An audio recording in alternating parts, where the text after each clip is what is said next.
This is Dan White, and this is my game review for the Miami and North Carolina game. But first, pregame activity. Get on the floor. Yeah. Talking about danger. What the score gonna be? UM gonna win, bro. 21-zip. 21-zip.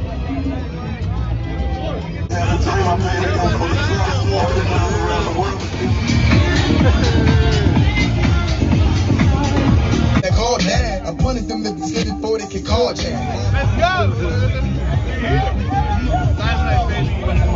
Yes, sir.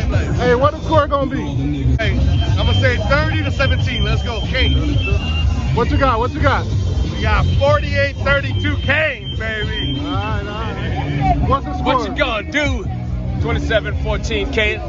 What it is? 27-14. One more time. 27-14. We're finally gonna stop that UNC offense, bro. That's the granddaddy right there.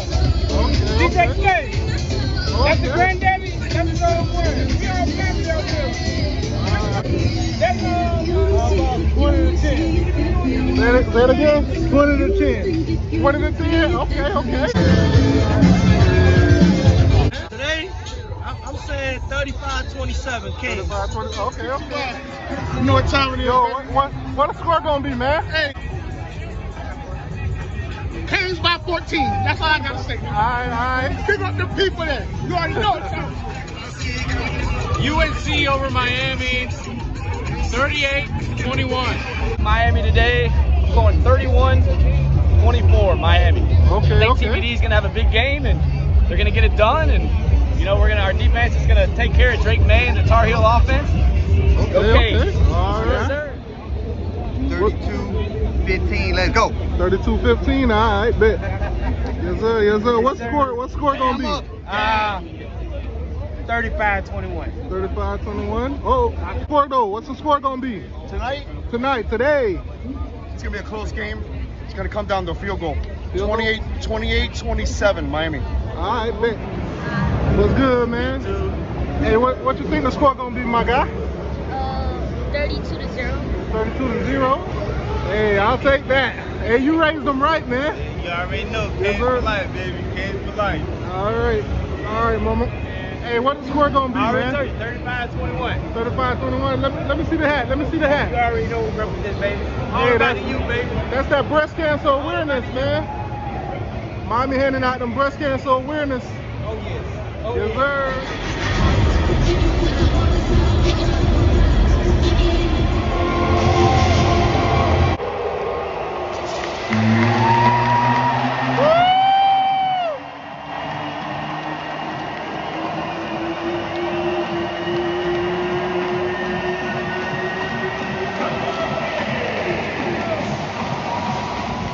Coming back, man. What happened? We coming back second half. We gonna win this game. Let's go. So what you expecting in the second half? I feel like we're gonna bring that energy. You know, the fans they bringing that energy this game. I can tell the difference. So if they keep on bringing the energy, I feel like we'll be able to bring it out, come out on top. All right, bet. So what do you think Miami got to do in the second half? Clamp down on defense, bro. Just clamp down on defense. Offense is doing all right, man. What you think about the fight? They putting up a fight today? They're putting up a fight. That's how you finish a half, man. All right. So what they got to do in the second half? Listen, man. At the end of the day, it's simple. Make sure you make adjustments. Josh Gaddis, I love the way you made adjustments. We couldn't run the ball. You made adjustments, and you did what you had to do. I just want to see us fight. I don't want to see us lay down like we've done in the past. I want to see us Right here, man. T2Y. T2Y right here, bro. Hey, what you think they got to do in the second half? Hey, we about to take over, bro. About to take over? About to take over, man. I feel it. TVD about to take over, bro. Hey, throw up that U one time, man. That? Throw up the U one time. Yeah. Come on, man. What's good? What they got to do in the second half, man? Van Dyke got to tighten up. Line up. Defense got to tighten up. We in there. The defense get some pressure on that quarterback. We win. Simple. That defense line Put got to some get pressure on the involved. quarterback. Right. Yo. TTY, make sure you follow that brother. I'm here with my boy Miles Young, Miles New Young son. What's going going on, man? Hey, just hanging in there, brother. Trying to get this win out. He's been on the practice squad doing his thing, trying to make them better. We got to get it done. Yes, sir. Yes, sir. All right. Heartfelt loss. How you feeling right now? I'm very upset. The defense showed up when they needed to show up, but on the more important plays, we couldn't get it done. Van Dyke played much better than he has in the past this season, and I'm not so sure how long that will last, but I hope it lasts longer than it was. And now this clip from Miami reporter Chris Stock.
And now for my review.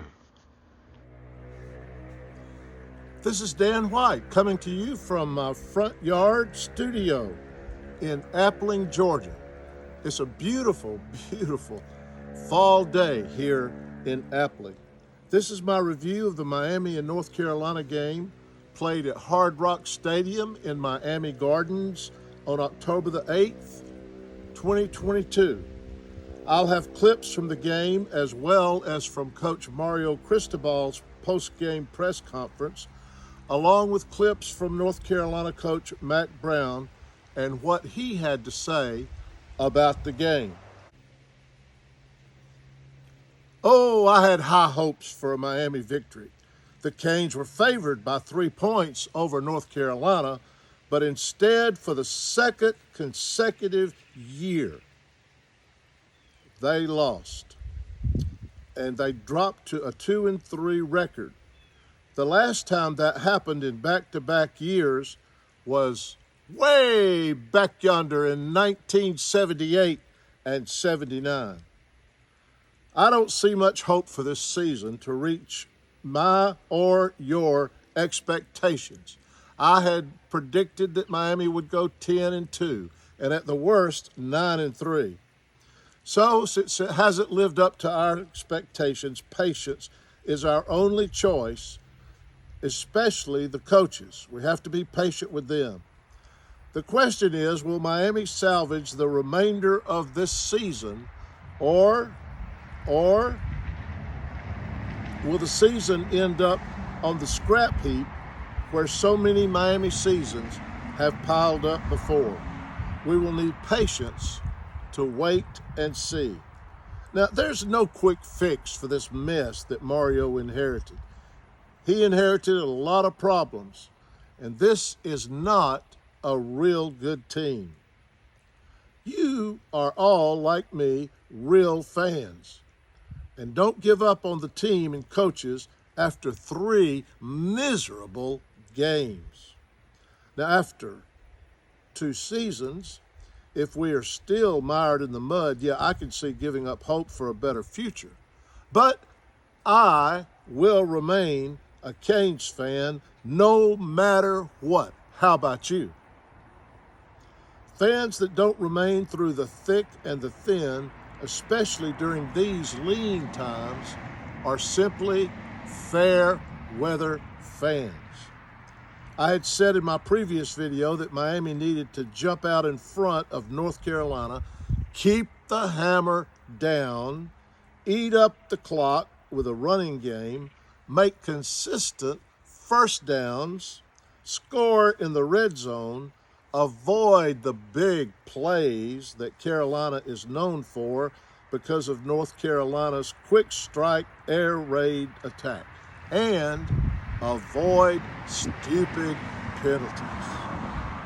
Instead, we got behind early. We couldn't establish a running game and flopped in a 4th and goal situation from the 1-yard line in the very first quarter.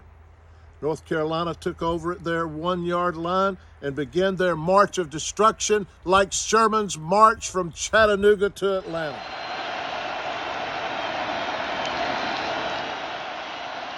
May with time, wide open down the sideline is J.J. Jones, and Jones will make a house call. 74-yard touchdown. Disaster on defense for the Canes. It was a lightning air raid by North Carolina's offense, taking only 2 minutes and 44 seconds to score a touchdown. The backbreaker was Drake May's pass to speedster Antoine Green for 52 yards that got them to the Miami 2-yard line. The play was successful because of a blown coverage. And then their bruising running back, Omarion Hampton, crashed into the end zone, and the Tar Heels were suddenly ahead, 14-0 in the blink of an eye. They never trailed in this game. The big game. May off play action, taking a shot downfield, and it's a strike inside the 10, inside the 5, Antoine Green, all the way down to the 2-yard line. Down on goal line. I can dream, Dave. I can dream. Hampton drilled at the 1-yard line. Second effort, though, and they're going to mark him short. Well, I don't know. At about the half-yard line. I thought he got in as well. All Miami could do was play catch-up. We've played catch-up the whole cotton-picking season. I'm tired of it. How about you? Miami did have a success in the second quarter, scoring 17 points. And there was a little shimmer of hope, just a little bit, because Miami only trailed by 4 at the half, 21-17. Some rocks in his pocket. Van Dyke over the middle. It's caught inside the 5, and it's a touchdown for Keyshawn Smith. Miami's finally on the board.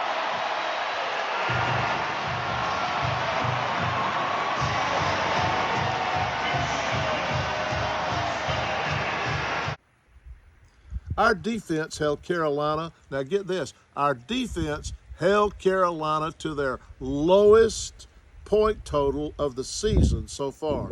And remember, North Carolina has one of the most prolific offenses in the nation. The defense that held them to their lowest point total this season did enough, in my opinion, to win the game. 3 minutes to go. May in trouble, sees it, and swarmed at the 37-yard line. Mitchell Agude was this season in Drake May. Run it again, though, Hampton. And this time he's stood up at the line of scrimmage. And you get outside where those tight ends are over there on the edge. Gee, you risk a throw, and if an incompletion there, Miami gets an extra 40 seconds out of it, basically. Yep. And here it is on the run. May, so he's dropped. I think that a key factor in our loss was only going 8 for 20 on 3rd and 4th downs. Our conversion rate was not very well. But North Carolina held Miami scoreless in the 3rd quarter and managed a field goal to stretch their lead to 24-17. And then they added 3 more in the 4th quarter, making it a 2-score game. Miami didn't quit, though. Oh, man, they didn't quit. They had fight in this game, which was good to see. They fought back and scored a touchdown on a nail-biting 7-play, 63-yard drive, making it 27-24 in Carolina's bounds. Clock running. It's Van Dyke navigating traffic. Get this formation set. Van Dyke with time. Along the sideline, a great catch. Did Young get the foot down? They say yes. Kick the field goal, go for the touchdown. I would imagine they take at least a couple of shots at the end zone here. Got to do it quickly, though. And Van Dyke, here's shot number 1 on the fade, and it's caught for a touchdown, and there's Coleman Young again. With 2:20 to go. Man, sometimes you need players just to step. And, oh, I tell you, I had hope that maybe, just maybe, at least we could kick a field goal and tie it up and go into overtime. Well, Miami got the ball back with 1 minute and 6 seconds left and no timeouts. On 3rd down, Van Dyke passed and a North Carolina tipped the ball. Interception. And that, my friends, was all she wrote. Now they're going to snap it on 3rd down with 13 seconds left. Van Dyke, and it's picked off, intercepted by Boykins, and North Carolina is going to win. There by Boykins. This ball was tipped, though. And a huge takeaway. Pundits say Van Dyke should have spiked the ball to stop the clock and set up for another last-ditch effort. Coulda, woulda, shoulda. It's all speculation now. Now, that's 3 consecutive losses. 3, and a stumble out of the gate for the ACC Coastal race by losing our first ACC game to North Carolina. It clouded the vision of winning the Coastal. We all had great hopes in winning the Coastal and a vision of that, but now that vision is clouded. We had hopes under Coach Mario Cristobal. And the last time that we won the Coastal Division was under Coach Mark Richt back in 2017. And you know something? That seems like eons ago, a long time ago, 2017. That's also 4 straight losses to North Carolina for the first time in the history of this series that dates all the way back to 1946. The 2 teams played off and on until 2004, and the Tar Heels hold the advantage now with 13 wins to 11, counting this past Saturday's game. Miami never led North Carolina. Never. That's the 3rd straight loss and the first time since 2007 that the Canes have gone 3 consecutive games against Carolina without even holding a lead. Offensive coach Josh Gaddis' game plan was to establish the run game, but the running offense looked like it was mired in the Everglades swamp and being eaten by a swamp monster. The Tar Heel defense was supposed to be weak.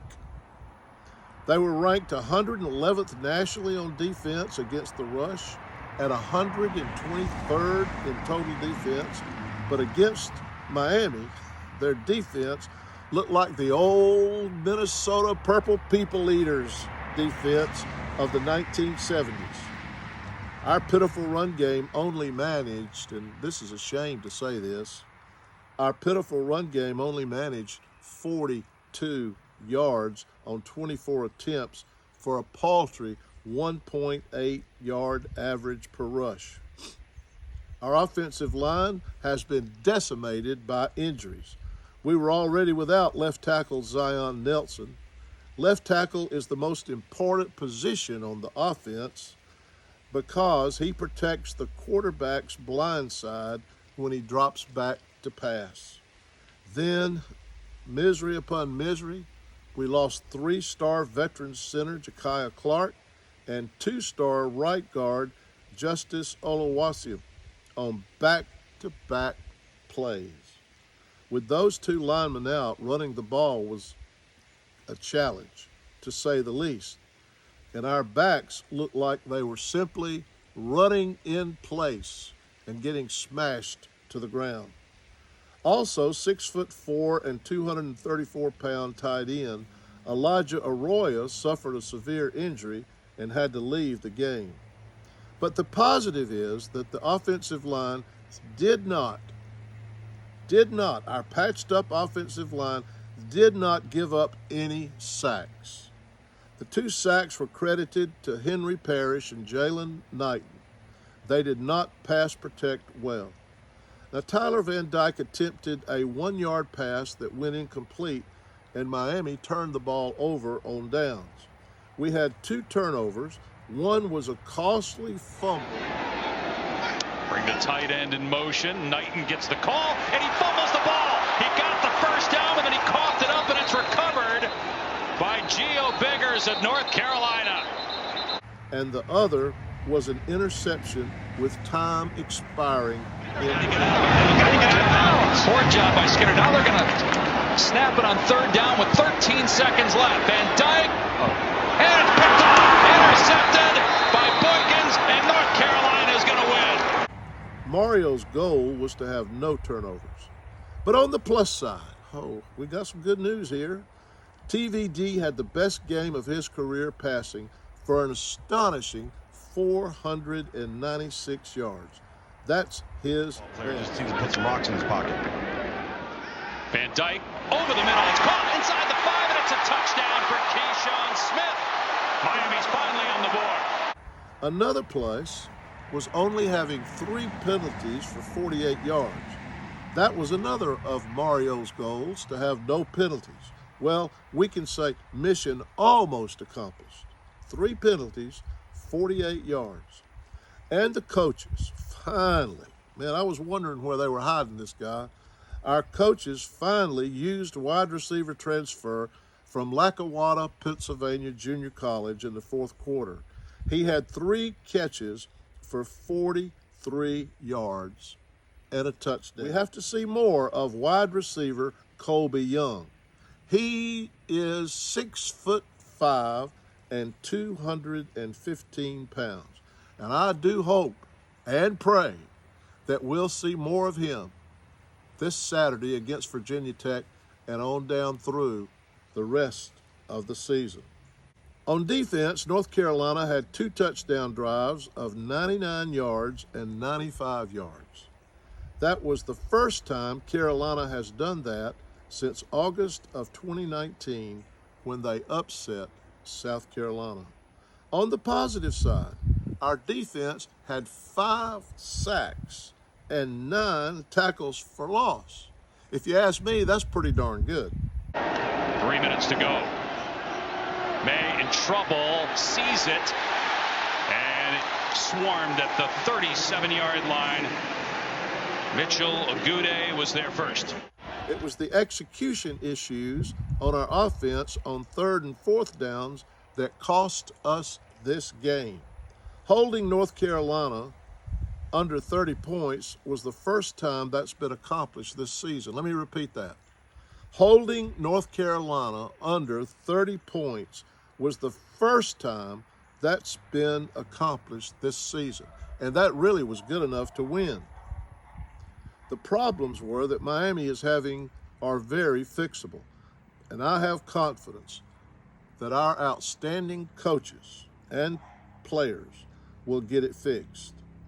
Our wounded soldiers travel to Blacksburg this Saturday to play Virginia Tech at 12:30 on the Regional Sports Network, RSN.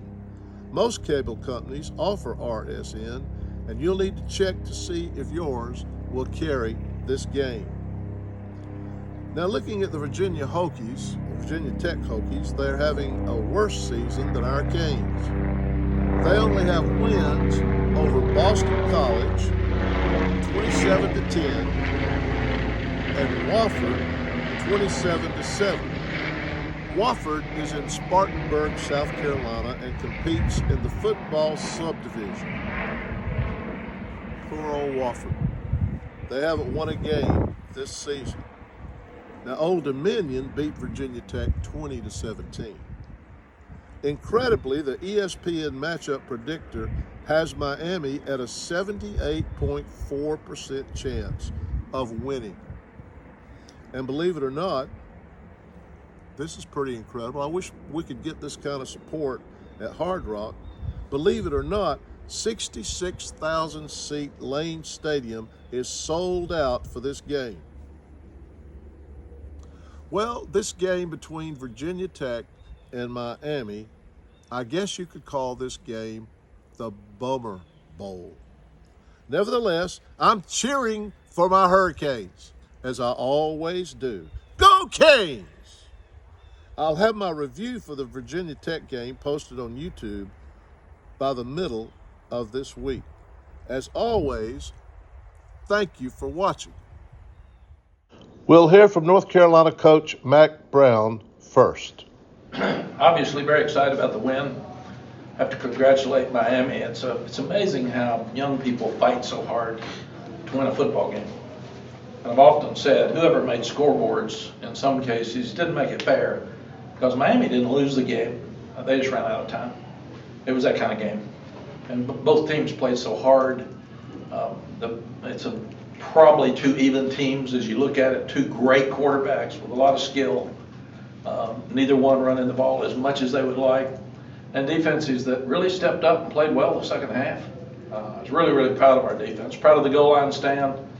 I think it was 5 plays because we had a face mask penalty. The interception to finish the game. 3 or 4 other 4th down stands in the game, which you have to have now if you're going to win.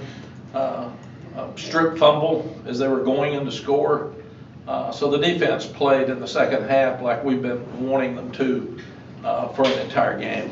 And really, really proud of them. Offensively, we were hot the first half. We gave 3 points up because we were still being aggressive. We're going to do that at half. We just threw the ball too far downfield. Got a little greedy because it worked so easily last week. We went for the 4th and 3 at the first of the game because we felt like we were going to have to score touchdowns to win. And when you start looking at analytics on the 4th and 2 at the end of the game, it says it's your choice. And I really thought about going for it because Drake is so good at that, and that would have absolutely put the game away. But after our Appalachian 4th quarter, no game's ever away. So we felt like let's kick the field goal, put the pressure on them to be a 2-score game with a little over 3 minutes left to go in the game. Disappointed that we didn't make a first down and finish the game on offense. That's where we still have to get better. We've said we've got to run the ball when they know we're going to run it and we know we're going to run it. And that game should have been finished on offense, and give them credit that they tackled Drake on a 3rd down and 3 short and then forced us to punt. And then proud of the kids tackling the guy inbounds with 22 seconds left. They had no timeouts. It put their quarterback in a position where he had to go really fast and just sling it, and then that led to the interception. So really, was that Ced Gray? I think Ced keeping him in bounds was such a heady play that was bigger than even the interception at the end of the game. And now from Coach Mario Cristobal. Came up short, disappointing. Play hard, show resiliency, good responses. Critical errors, obviously, typically tell the tale of a game like this. So that being said, questions. Mario, you guys had 4 chances there early, right at the 2-yard line to score. What's happening with the running game right now that just isn't working for you guys? Quarterback sneak didn't go in, wide zone, running back cut inside. The 3 technique versus bear on the wide zone with a wing, not supposed to happen, supposed to stay outside. The pass at the end, obviously, they had eyes for it, so didn't get it done. Mario, I know you well enough to know that moral victories is just not part of your thing at all, and I respect that. But the plays, like Tyler throwing for almost 500, Al Blades going yard one to almost pull off an unbelievable play at the end on the onside kick. You're seeing effort from a lot of guys. How contagious does that have to get this thing going? It's just, let's go right to it, man. We knew we had work to do getting here at Miami, and that's what we're all about. It doesn't matter. We still, like you mentioned, moral victories ain't it. It's just not it, especially when you have opportunities. We gave ourselves an opportunity in the fourth quarter to have the ball and potentially tie or win the game. We came up short there as well. Do we see effort and better resiliency? Yes. Are there very fixable, should not go sideways type situations? Yeah. And if you address that directly and bluntly, absolutely. There's no sugarcoating it, just really, really upset, proud of the effort in terms of, guys, you saw it. They were grinding, they kept coming no matter what, and really had the right attitude, the right mentality, really good pregame, really good physicality. They're a good football team, especially heck up front on both sides of the ball. We threw the ball well, we didn't pass it well. I'm sorry, we threw the ball, we didn't run it well. And they did some things on third down that I think they were 50% on third down. We were about 5 of 14, closer to 36%. But Mario, on the run game, you just talked about not good enough there. Can you put your finger on it, or why? Yeah, I got to get on the film and see what's up because some things look like they're there, and all of a sudden it's 1 yard, or no yards, or 2 yards, and you run power and you got a good double team. You feel like you got to kick out on the 9 technique. You should, it should be a successful play. Wide zone versus some of those things should be good, but we're short. We're short on something. Sometimes it's double team is too thin. Sometimes the guy allows penetration. Sometimes the back doesn't read it the right way. We're out of sync in the run game. It's not a matter of effort, but we've got to do a better job. We tried every which way to get the ball going on the ground. We ran split zone, counter, power, wide zone, jet. You name it. And then Tyler got so hot that we said, hey, let's just go with it. And he did a really good job. Well, nothing about your wide receivers. You did have a lot of wide receivers involved, so it seems like a positive point. Will Mallory certainly had a nice game for you as well. Will did a great job. Frank continues to do really well. Brashard is a guy that's really stepped up, particularly in his habits. And sitting down and meeting with him and his family, it's obvious he's an awesome young man, and he just started putting in time and work and just cut out all the nonsense and the BS, and has really stepped up in a big time way. So proud of him, fired up for him going forward. He's a young guy, and he's got a world of football ahead of him. We expect to be a good playmaker for us. Good to see Kobe Young step up and do what he did as well. Jaleel Skinner, and he's a great player, and he's obviously in a bad place right now mentally because he was trying to get out of bounds and he didn't. And hey, lesson learned, but great competitor and a guy that bottom line is, look, we got to continue to work on issues that are preventing us from being really good and not sidestepping, those things. Defensively, in the second half, what went well for you guys? Seems like we're in cover 2, and at the beginning, we jumped the hook, in cover 2, and we're supposed to play over the top of that one release, and so we made a mistake. We thought we had a beat on what they were doing, and sometimes players do that, so we got to have a little bit more discipline when it comes to that. They played extremely hard, especially up front. I know they got out of the cage a couple times, but more times than not we got him on the ground. He's a really good player. He extends plays. He finds a way to get in and out of stuff. I thought we got tackled a couple times, particularly on the touchdown that was thrown. Thought Akeem Mesra got tackled, but that's all right. It's part of the game. Sometimes it gets sticky and muddy in there. We just started playing assignment football, and we stuck to it. We showed discipline, which goes with it, right? So that's probably the best way to describe it. We showed more discipline in the second half and started executing at a higher level. Mario, a couple guys again, injuries. I think Tyreek Stevenson, Ja'Kai Clark, Justice Oluwaseun. Do you have any updates on them? And then a couple other guys who weren't drafted, Elijah Arroyo, Lawrence Seymour, Cyrus Moss, and Zion. Elijah will not be returning for the rest of the year. He had a pretty significant injury. Justice hurt himself pretty good, so he did not return. I think Ja'Kai is going to be okay. Tyreek Stevenson, they were checking him out, just being safe and using protocol. Who else did you mention? I'm sorry. You said Ja'Kai, Cyrus Moss, Zion, and I am sure. Yeah, Cyrus had a dental thing that he couldn't dress or whatnot, but he's fine now. And Lawrence Seymour, I think the last one. Lawrence Seymour is coming off of, he should be back by next week, should be a full speed player. You're welcome. Daryl Porter looked like a game changer today in the second half. Are we going to see more of him going forward? Well, anybody that's playing really good, we're going to see more of, you know. Obviously, I haven't seen the film yet, but I know he played really well. And he's a guy that, again, we mentioned, I think, last week, we could count on him more. So good to see him go out there and make plays. Great young man, great player. So a couple more. Mario, could you please talk about the play of Andres Morales today? Yeah, he, what was he today? You guys gave him 2 for 3, is that what he was? Yeah. 2 for 3. 2 for 3, kicked the ball deep, and he missed one. I thought the snap was high. So getting that snap down and trying to kick that thing, that throws the timing off a little bit.